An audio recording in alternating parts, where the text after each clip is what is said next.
Welcome to the LBF Church Podcast, where we talk about topics that help us grow in our affection towards Jesus and also grow more equipped to follow him in all the ways that he's leading us. So I'm Dan Franklin, and excited that I'm going to take on a topic today that's going to have to do specifically with the concept of biblical manhood and with the call for men to step forward and the need for strong men in our culture. And before I get into that, I'll give an intro to it. But before I get into it, every so often I like to give a recommendation of a book. So I have one that's sort of on topic that I just read a couple weeks ago. It's actually called God's Design for Man and Woman, a Biblical Theological Survey. And it's by a scholarly husband and wife named Andreas and Margaret Kostenberger. And a really helpful book. If you're a reader, you could really enjoy this because it walks through all the biblical passages, all the issues that surround this countercultural belief that we as Christians have that there's unique functions for men and women in the world. If you're not regularly a reader or you think, well, I'm not necessarily a scholar, this is pretty accessible. And this would expose you to the key passages and themes of Scripture that bring out the richness of the differences between men and women and how that plays out in our lives. And this has been fresh on my mind because it's a thing I think about a lot, and also because I've been thinking about it in the wake of the shooting that happened in Parkland, Florida, just a couple of weeks ago. And one of the things that's happened in the aftermath of this shooting is there's been a lot of discussion about what trends have we seen. Sadly, we've seen a lot of these school shootings now, and what trends do we see that draw these things together so that we can then figure out, are there some things that we can do that are preventative measures? And of course, a lot of people will point right towards the guns and say, well, of course, the common thread in any of these shootings is the presence of guns, which of course is true. And at the same time, if you look at the sheer number of gun owners in our country versus the number of people that become shooters in this situation, that maybe that stat is not quite as helpful. And some people will talk about things like the security at the schools and how helpful or not helpful that is. And some people will talk about mental health, which to me matters and at the same time sometimes can be a tricky thing to determine.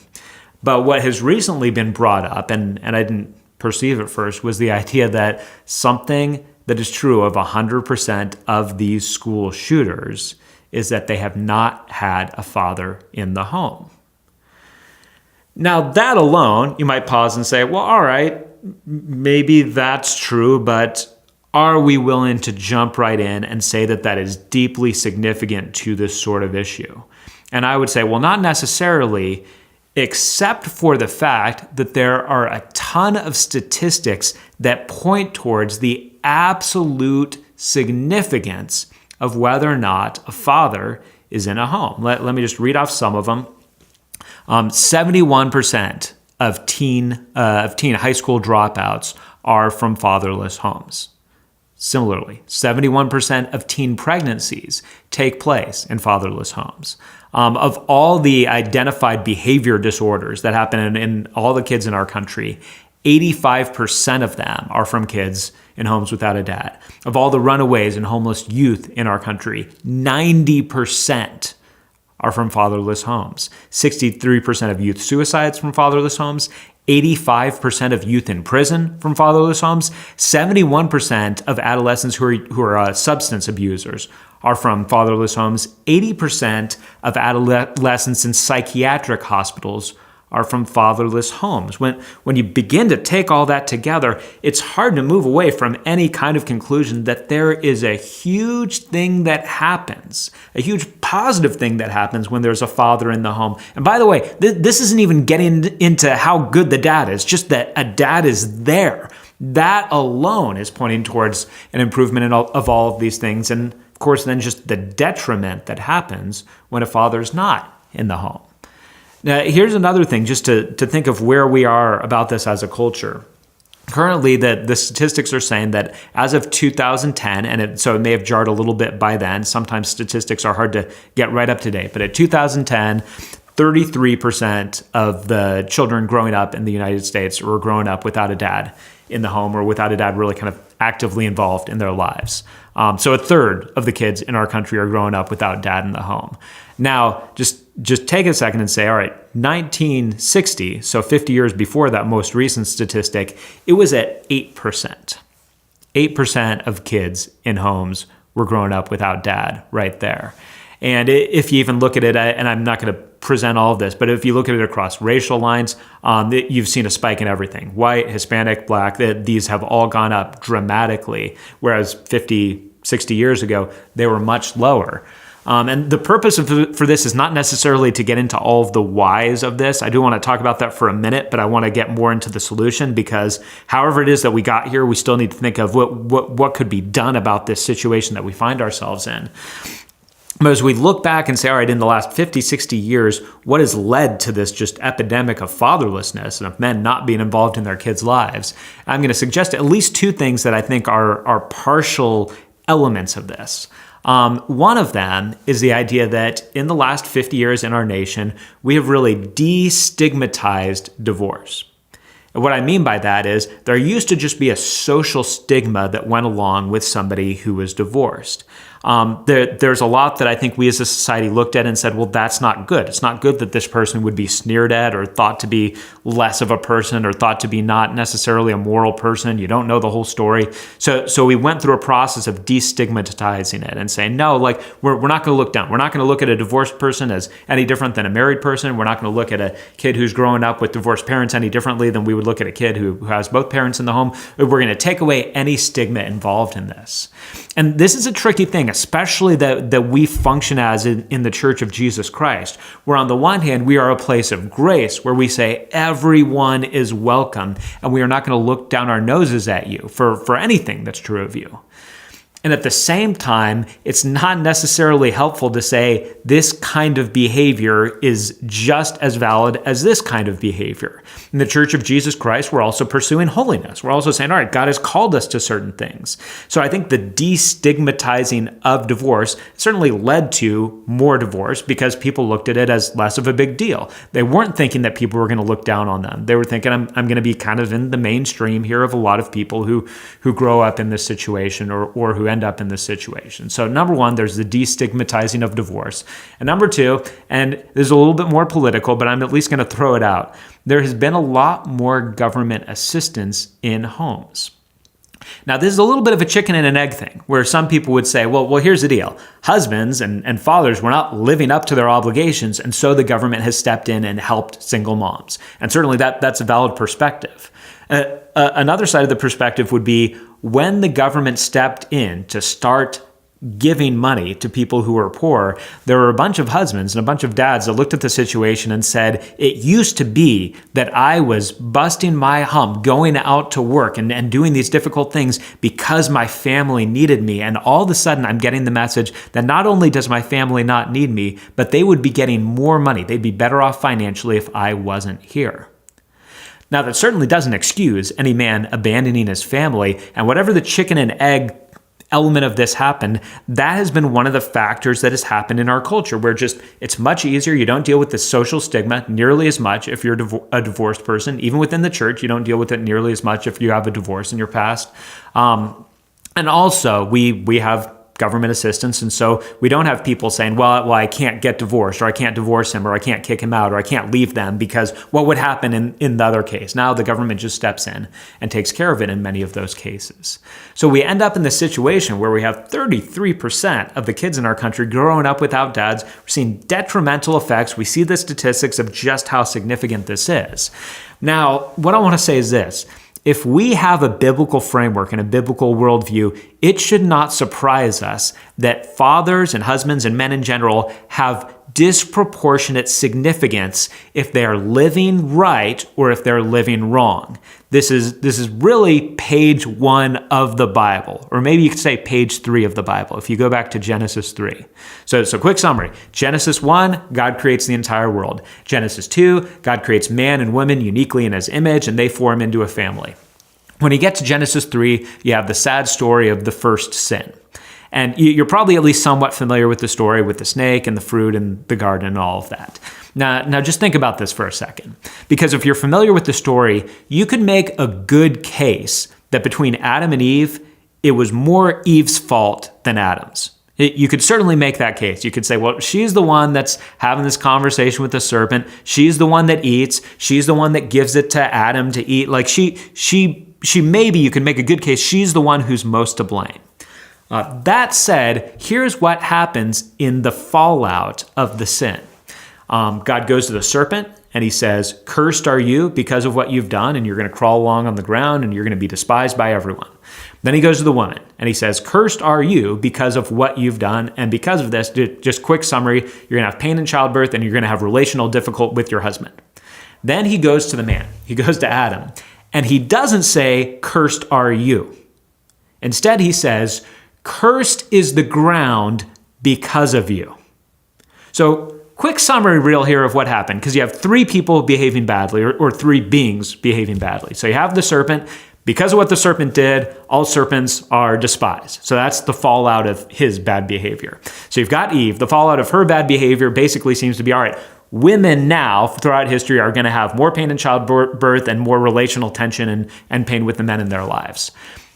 With Adam, the fallout for his sin is that the entire created order comes down. If you're just going to look at this and say, who bore the most responsibility for this? It's clearly Adam.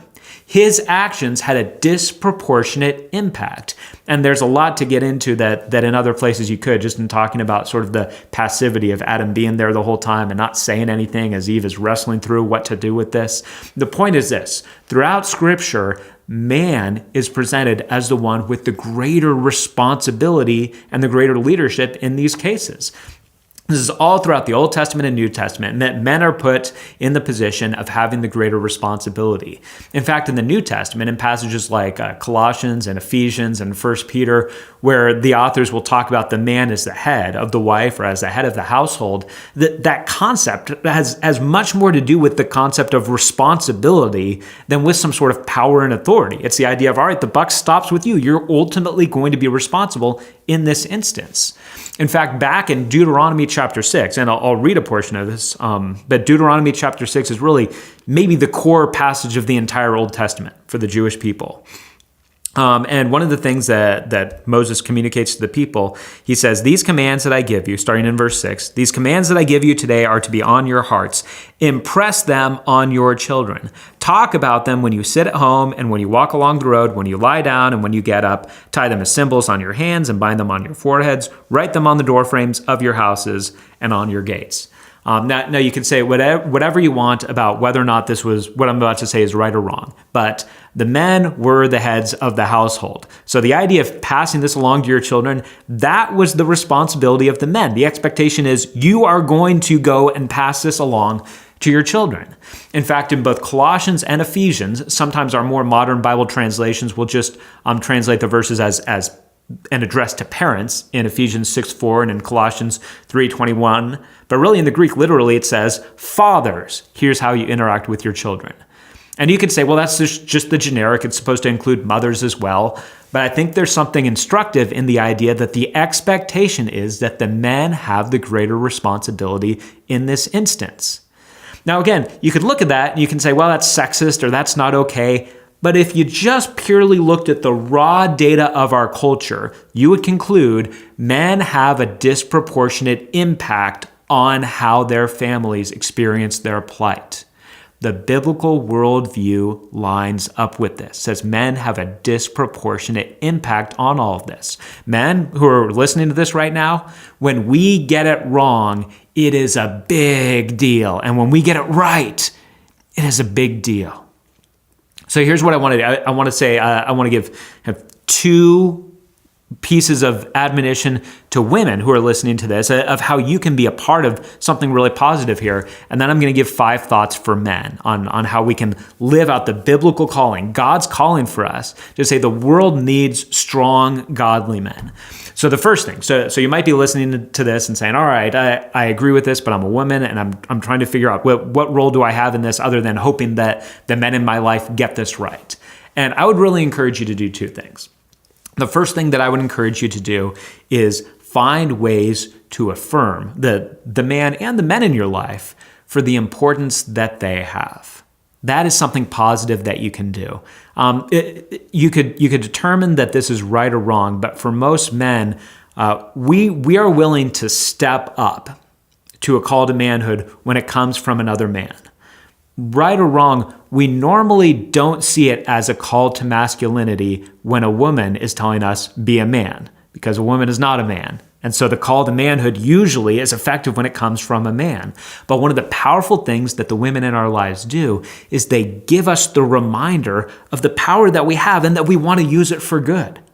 So if you're a wife and you're saying, gosh, I wish that my husband was more involved with the kids and was taking more leadership in spiritual matters in our home, what I would encourage you to do, apart from also praying for him and praying about this, is if you can communicate in your husband, not in a way of saying, you don't do this enough, but in saying, wow, whenever you do this, it has such an impact. That may end up being something that God uses to stir him to life and seeing that he was created for more than just taking out the garbage, watching sports on TV, and bringing home a paycheck. Affirm the man. And if you're married, of course, start that with your husband. Affirm your sons in these ways of the power that they can have as a positive influence as men. If you have brothers, if you have uncles, if you have people in your small group, do this. This is a powerful thing that women can do that cause men to want to step up to the plate. So affirm the man in your life and other men also. And then also just say, facilitate opportunities. If you've got kind of a good-hearted husband that you think, I think he wants to do this, he just doesn't know how, maybe you can grease the wheels and find a way just to set it up. Maybe you can even make suggestions to say, hey, I'm happy to watch the other kids. Maybe you can take Billy and the two of you can go to a ball game, or the two of you can go for a hike, and you can just connect about these things. Look to set it up. Again, just my suggestion, look to set it up in a way that's saying, I'm setting this up not because I'm saying you're not doing a good job. I'm setting this up because of how significant it is when you spend time with our kids. So that's a couple of pieces of advice for women in this. Now I'm going to get to the 5 things for guys. Before I do, real quick, I'll just say this to any men who are listening to this, and you're saying, all right, I'm not in the home right now because I'm divorced, and so I'm dealing with that. A couple of thoughts for you. The first thought is this, and this will sound radical, but I'll say it anyway. If you and your ex-wife, if neither of you have remarried, then my first piece of advice is to try to figure out if there's any possible way for you to reconcile. I understand that there's reasons why you got divorced, but you have made kids together. If there is any chance, if there is any possibility of you reconciling as a family, that is a story of redemption that God loves telling. So try to figure out, is there any way we can get back together? But even in the meantime, the other thing that you need to do is just find every opportunity that you can to be around your kids. I'll talk about figuring out what you do when you're around your kids, but just any opportunity that you can to be around your kids. Go to the sports events, go to the plays, go any chance that you have, even if it's awkward because you're around your ex, just any chance to be around your kids. All right, that said, here's 5 ways that I want to encourage us as men to step forward and use the God-given power that he's given us. All right, the first thing is this. Take the lead in your family when it comes to church involvement. There are too many stories of women taking the lead with going to church and men just sort of going along because they don't want to displease their wife. Don't set the model for your kids. The church is something that the girls do and guys kind of resent it. Take the lead with that. Take the lead with your involvement. Take the lead with conversations with your kids about youth group and about kids ministry and about what you're learning in church. Take the lead. Show them that being involved, especially if you have sons, show your sons and show your daughters, hey, being manly means that you go to church. Being manly means that you're seeking God and that you're part of his community. That's not just a feminine thing, that's a masculine thing too. So take the lead with having your family involved in church. Number 2, demonstrate to your family that you are seeking Christ. This is one of those tricky things because we have passages like Matthew 6 where Jesus says, don't pray to be noticed. And what he's saying is, don't pray to get your reward by having other people thinking you're such a godly person for how you pray. And that's true. So here's what I want to say. I hope this isn't too controversial. Allow your kids to see you reading the Bible and praying. Allow your kids to see you seeking God. Allow your family to see you taking the tone. If they walk in and you are on your knees, you haven't broken some rule where your kids weren't supposed to find out that you're praying. That's the best thing that they could catch you doing, is seeking God. So let your kids see this. Talk to them talk about how you are praying about things. Tell them that you're praying for them. I have, with my 3 sons, I have a specific prayer that I've prayed for each of them since they've been born, or from early on in their life. With my older son, and they know this, where with my oldest son, that my prayer is that God would be his boast. And with my middle son, that my prayer for him has been that God would be his delight. And with my younger son, my prayer for him has been that he would have his confidence, that he would overcome fear because of God in his life. And they know that that's my prayer for them. And I've talked to at least the older 2 about why that's my prayer for them. So demonstrate to your kids what it looks like to seek God. Be involved in church, seek God. Number 3, be physically affectionate. This doesn't need a whole lot of explanation, but there is kind of this idea that as men, we're not really doing that. We're not really kind of hugging and kissing and all that. Be physically affectionate with your kids. This is something that even if you read in the pages of the Bible, you get some manly men in there. You get King David, who's going and killing bears and killing giants and just doing some really brave things. And at the same time, you have so many instances where David is embracing people, where he's crying, where he's with his best friend Jonathan, and they're just weeping and embracing each other because of the closeness of their connection. Just be physically affectionate with your kids. Kids need it. Don't send them the message that if they want to feel loved, the only person they can go to is mom. Let them know that you're going to show them that love too. So number 3, be affectionate. Number 4, make time for things to happen.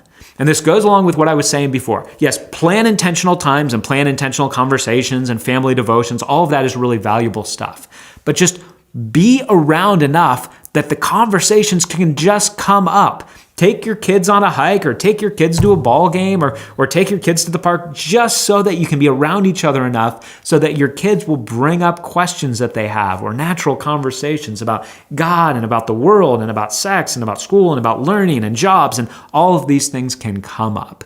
Make time for things to happen. And finally, number 5, and this is one that's become very important to me, articulate big truths. One of the things that you want your kids to have is you want your kids to have things that later on in life they'll say, Dad was always saying this. This was Dad's mantra. He was always saying, if you work hard, good things happen. Or Dad was always saying, to me, if it's talking about a son, Dad would always say to me, real men seek Jesus and rely on him. Or if it's a daughter saying, my dad would always say, I should never tolerate a guy who treats me like I'm anything less than a princess, or something like that. Articulate big truths to your kids. As men, we can kind of be the strong, silent types. That's part of something we have to battle. Be willing. Just choose some. Choose some mantras. You might even just sit down and say, all right, what are the taglines that I want to have with my kids, that I want them to walk out of this house really having engraved into them? And just make it something that you frequently say. Make it a tagline. Make it just a saying that you have. One of the things that I've said frequently with my kids, because I'm not really a risk taker, but by my natural instincts, my kids aren't really risk takers by their natural instincts. So one of the things I say over and over again is, we try new things because you never know when the next thing you try is going to be your new favorite thing. You never know when this new movie is going to turn out to be your new favorite movie. You never know when this new activity is going to turn out to be your new favorite activity. You never know when this new flavor of ice cream is going to be like that. I'm trying to instill in them the idea that we don't simply play it safe. We take risks, because when you take a risk, it's true, it could go badly. But when you take a risk, it could go amazing. That's one of the things I'm trying to instill in my kids. Articulate those big truths. Say them over and over and over again so that your kids are rolling their eyes and saying, Dad always says. Be that dad. Take that risk. Let them roll their eyes at you, because you are taking responsibility to take it upon yourself to communicate and articulate the big truths of life that you want them to walk away from. As men, we have a big calling. Especially within marriage and within parenting, but within all of life, we have the calling to courageously and with strength step forward, take the lead, take responsibility, and look to help people around us be safe and taken care of. If there's anything that we can do for the Church of Jesus Christ, for society, for the way to demonstrate God's deep care for us, let's as men step forward and take the helm and be willing to do this. I would definitely love any feedback, questions, or thoughts that you have on this. You can do that just by going to lbf.church, where we have this and other videos of past podcast episodes. You can comment on it, and I'd love to interact with you if you have comments or questions. Also, if you want to subscribe to this podcast, you can just go to iTunes and search for LBF Church Podcast. You can get all the back episodes where we've tackled all kinds of topics surrounding the church and Jesus Christ and what it means to seek Him in our lives. Thanks so much for taking the time to listen. Until the next episode, I'm Dan Franklin, and this is the LBF Church Podcast.